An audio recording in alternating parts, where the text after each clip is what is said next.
Hello, and a very warm welcome to English Steps, the special edition of the Deep Dive, where we take a giant leap forward in your language learning journey. I'm your guide for today's session. It is wonderful to have you with us. And hi, everyone. I'm here as the student today, ready to learn, ask some questions, and probably make a few mistakes along the way. And I have to be honest with you right from the start. Oh yeah, what's that? I am absolutely starving. I actually skipped lunch just to get into the right mood for this. Wow, that is some serious dedication.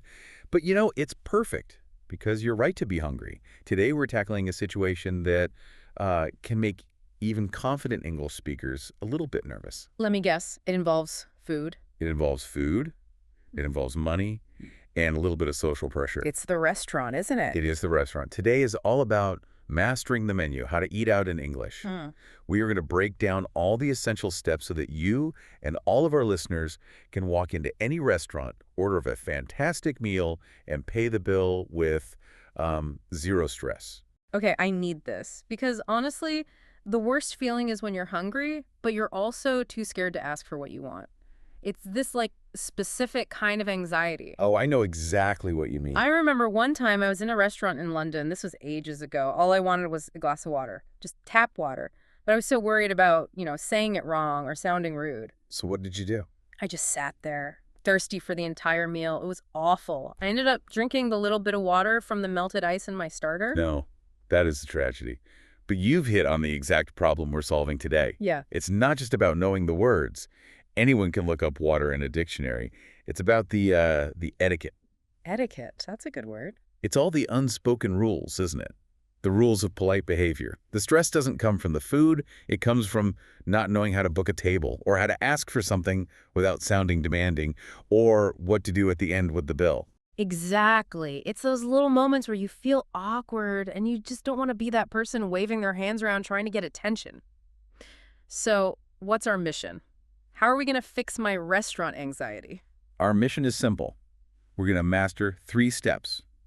Think of it like a play in 3 acts. Step 1, booking a table. Okay. Step 2, ordering your food. The best part. And step 3, the bill. By the end of this, you'll have the exact phrases and the confidence to handle all 3 like a pro. Booking, ordering, paying. It sounds so easy when you say it like that. Well, there are a few little traps, but we'll navigate them together. Are you ready for step 1? My stomach is actually rumbling, so I think that means yes. Let's do this. Perfect. Let's jump right in then. Yeah. Section 1, booking a table. Okay, set the scene for me. All right, imagine this. It's Friday night. You're in a busy city, maybe New York or London, and you want to go to that new Italian place everyone's talking about. You know the one with the amazing pizza all over social media? Oh, yeah, I can picture it. I can smell the garlic already. Exactly. But you know it's going to be packed, super busy. If you just show up, you could be waiting outside in the cold for like an hour. Right, and this is where the panic starts for me. I have to call them on the phone, don't I? That's usually the best way. Ugh, talking on the phone in a second language is the worst. You can't see their face. You can't see if they understand you. It is a challenge, I know. Okay. But we're going to give you a script, a magic phrase that works every time. Okay, I'm ready. What is it? The phrase is, I'd like to make a reservation. Let's start with that. I'd like to make a reservation for 2. I'd like to make a reservation for 2. Okay, it feels a bit formal. It does, and that's the point. Mhm. Can I ask you something? What would you normally think of saying? What's the first phrase that comes to your mind? Probably just, I want a table. Okay, I want a table. That's a great example. It's shorter, simpler. Why can't I just say that? That's a fantastic question. And honestly, you could say, I want a table. People will understand you. Grammatically, it's not wrong. But in English-speaking cultures, especially in the US and the UK, I want can sound a little bit demanding, a little aggressive. It's demanding! Yeah. Think about a little kid in a toy shop pointing and shouting, I want that, I want that. It's very direct. And it can come across as a bit impatient or rude, even if you don't mean it to. Okay. I definitely don't want to sound like a toddler in a toy store. Exactly. So we soften it. We use I'd like. That's the contraction of I would like. It immediately changes the tone from a command to a polite request. It shows respect. I get it. So I want is like a punch, but I'd like is more like a polite handshake. That is a perfect way to put it. I'd like is the polite handshake of verbs. It smooths everything over. Okay, so I'd like. I'll remember that. And the other word you used was reservation. Yes, reservation. That's a long word. reservation. It is a bit of a mouthful, isn't it? But it's the standard professional term. It comes from the verb to reserve, which means to keep something specially for someone. You're asking them to hold that table just for you. What about the word booking? I feel like I hear that a lot too. I'd like to make a booking. You're right, you do. And that's not wrong at all. Booking is very, very common, especially in the UK. I'd like to book a table is perfectly fine there. So which one should I use? My advice is to learn reservation, because reservation is understood absolutely everywhere. It works in a cafe in Dublin, a fancy restaurant in New York, a hotel in Sydney. It's the universal word. Booking is a bit more British. Okay, reservation it is. It sounds more official anyway. I'd like to make a reservation. Perfect. And then you just add the details, the number of people and the time. I'd like to make a reservation for 2 people at 7 p.m. For 2 at 7.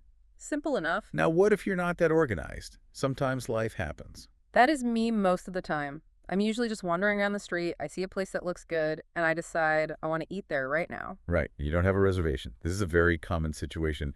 We call this being a walk-in. A walk-in. Because you're just walking in off the street. Makes sense. Exactly. So in this case, you walk up to the person at the door, the host, and you can't say, I'd like to make a reservation, because the reservation would be for right now. Yeah, that would be weird. So you need a different question. You ask, very simply, do you have a free table? Do you have a free table? Okay, that seems easy. It is. Let's look at that word free. What does free usually mean to you? That it costs no money? Like free coffee. Right, but here it has a different meaning. It means available or unoccupied. Is there a table that nobody's using right now? Ah, okay. That's a very important difference. I'm not asking for a free meal. Definitely not. You still have to pay. Yeah. But you're just checking if there's space. You could also say, do you have a table for 2? That also works perfectly. Yeah. But do you have a free table is very natural and common. Do you have a free table? And then I just hope the answer is yes, because in this scenario, I am still starving. Let's hope so.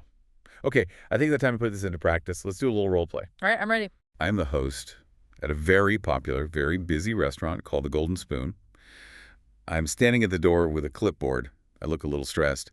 You are the hungry customer. Just walk in and try to get a table. Okay, I'm the customer, the gatekeeper of food. I can do this. Good evening. Welcome to the Golden Spoon. How can I help you?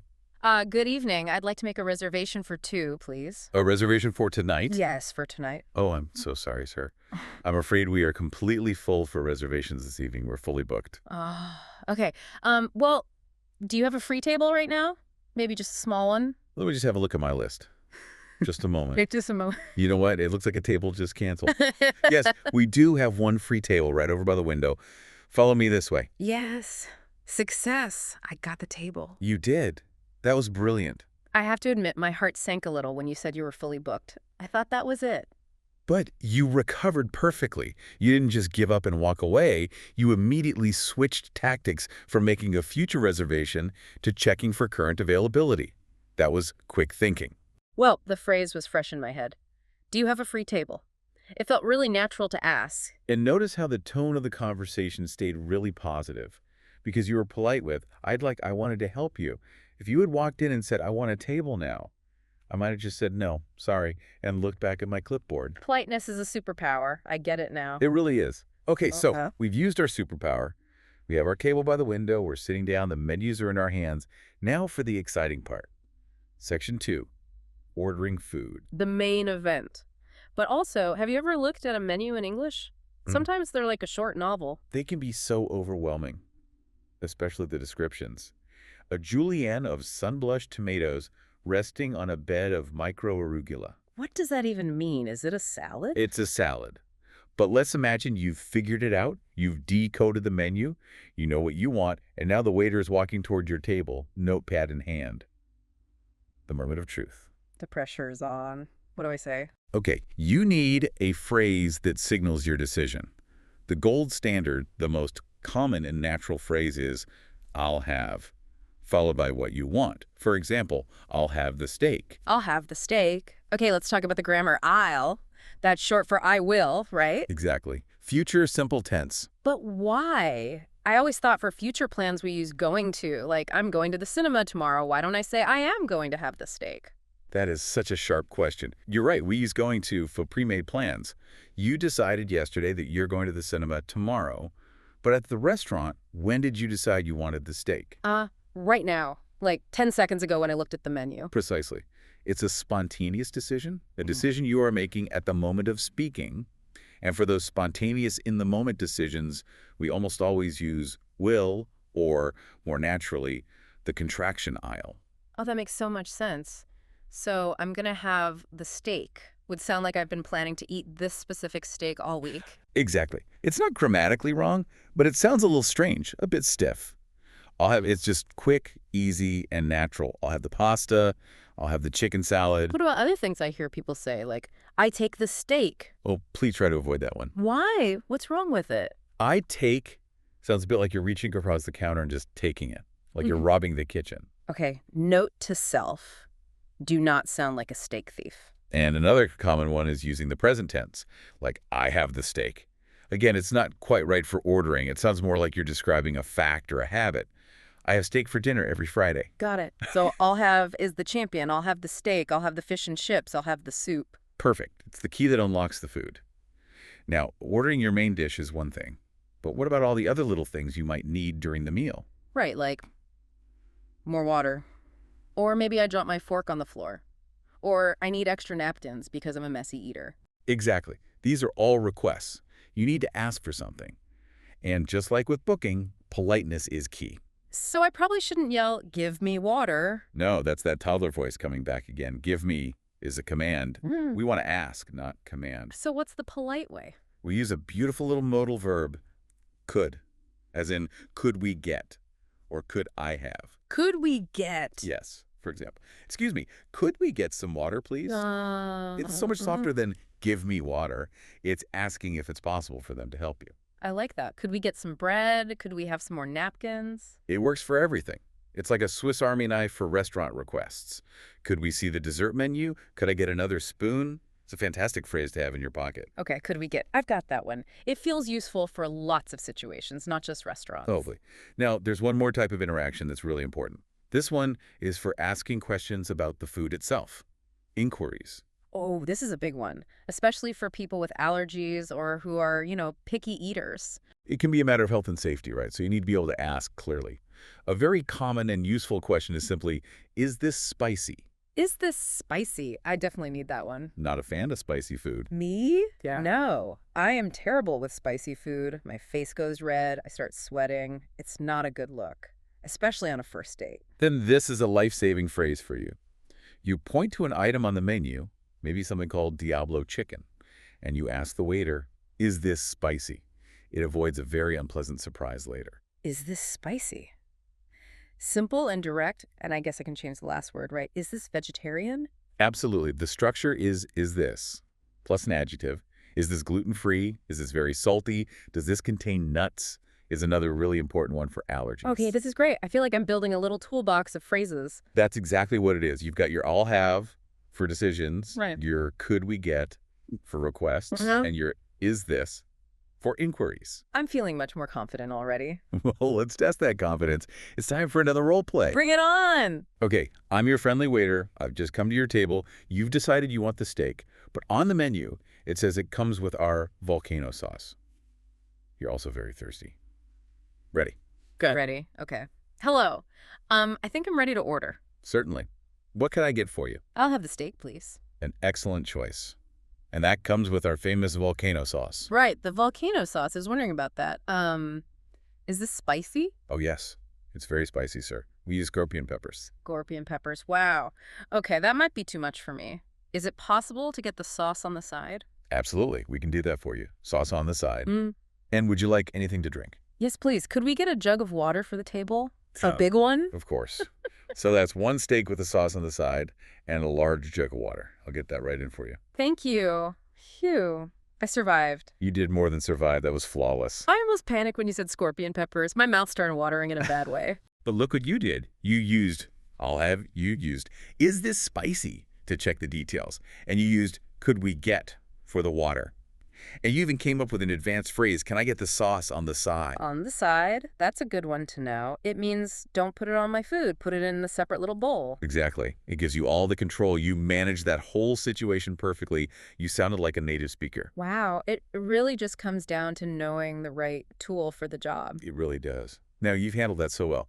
I think before we move on to the final act, paying the bill, it's time to check in with our listeners. Oh, a test. I thought I was a student here today. Everyone's a student at English Steps. We have to make sure everyone is paying attention. It's time for a little top quiz. Okay, listeners, pencils down, ears open. Let's see what you remember. All right, here's the question. We talked about how to get a table when you arrive at a restaurant without a plan, without a booking. If you are a walk-in, what is the best question to ask the host? I'll give you 5 seconds to think about it. Okay, time is up. What is the answer? The answer we're looking for is, do you have a free table? Do you have a free table? That is it. If you got that right at home, give yourself a big high five. And I suppose, do you have a table for two? Would also be a great answer. If you're... Absolutely, that would also be a perfect answer. But do you have a free table? What's the one we focused on? If you remembered that, you are in fantastic shape. I'm sure they all got it. Our listeners are smart. They are indeed. Okay, so quick recap. We booked our table. We've ordered our delicious non-spicy steak. We've eaten it all. We're feeling full and happy. But now, sadly, the experience has to end. The saddest moment. Time to go back to the real world. And this is where it can get confusing again. Step 3, the bill. Exactly. Step 3, the bill.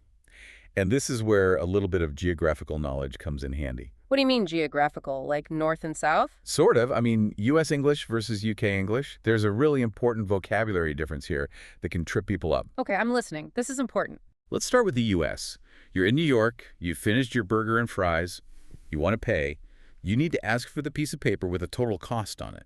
What is that piece of paper called? The bill. In the U.S., they call it the check. The check.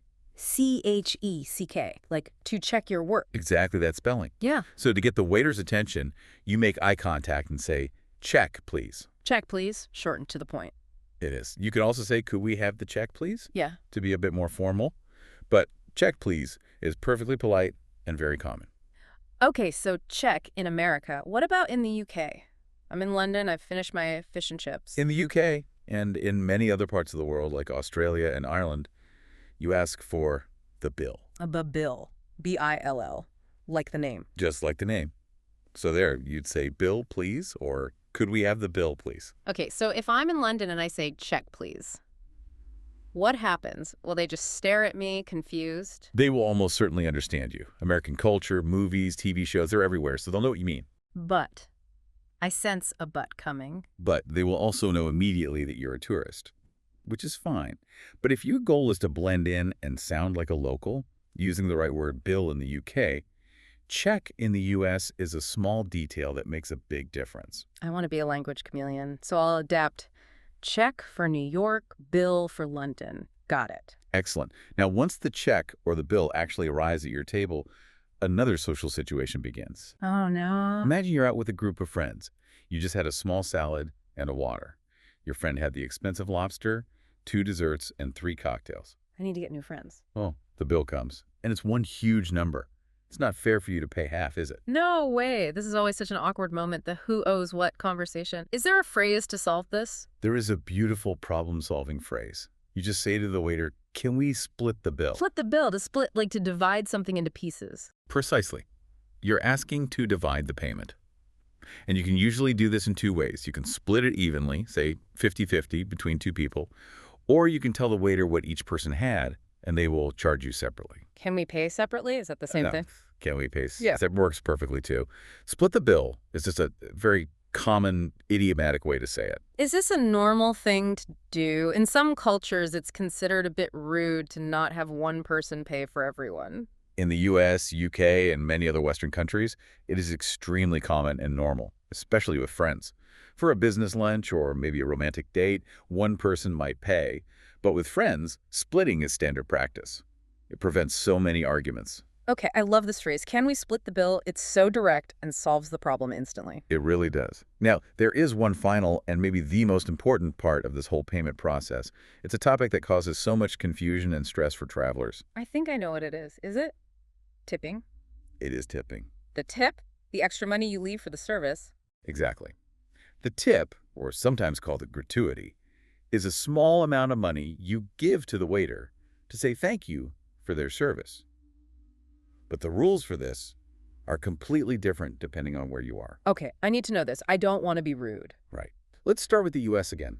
In the United States, tipping is not really optional. It's expected. Expected, you mean I have to do it? Culturally, yes. The reason is that waiters and other service staff in the U.S. are often paid a very low minimum wage by their employers, with the legal expectation that they will make up the rest of their salary from tips. Wow. So if I don't tip? If you don't tip in the U.S., it's considered very, very rude. It's like you're saying their service was worthless and you're actually costing them money. Okay, that's a lot of pressure. How much should I tip? The standard is between 15 and 20% of the total bill. For good service, people usually leave 20%. 20%.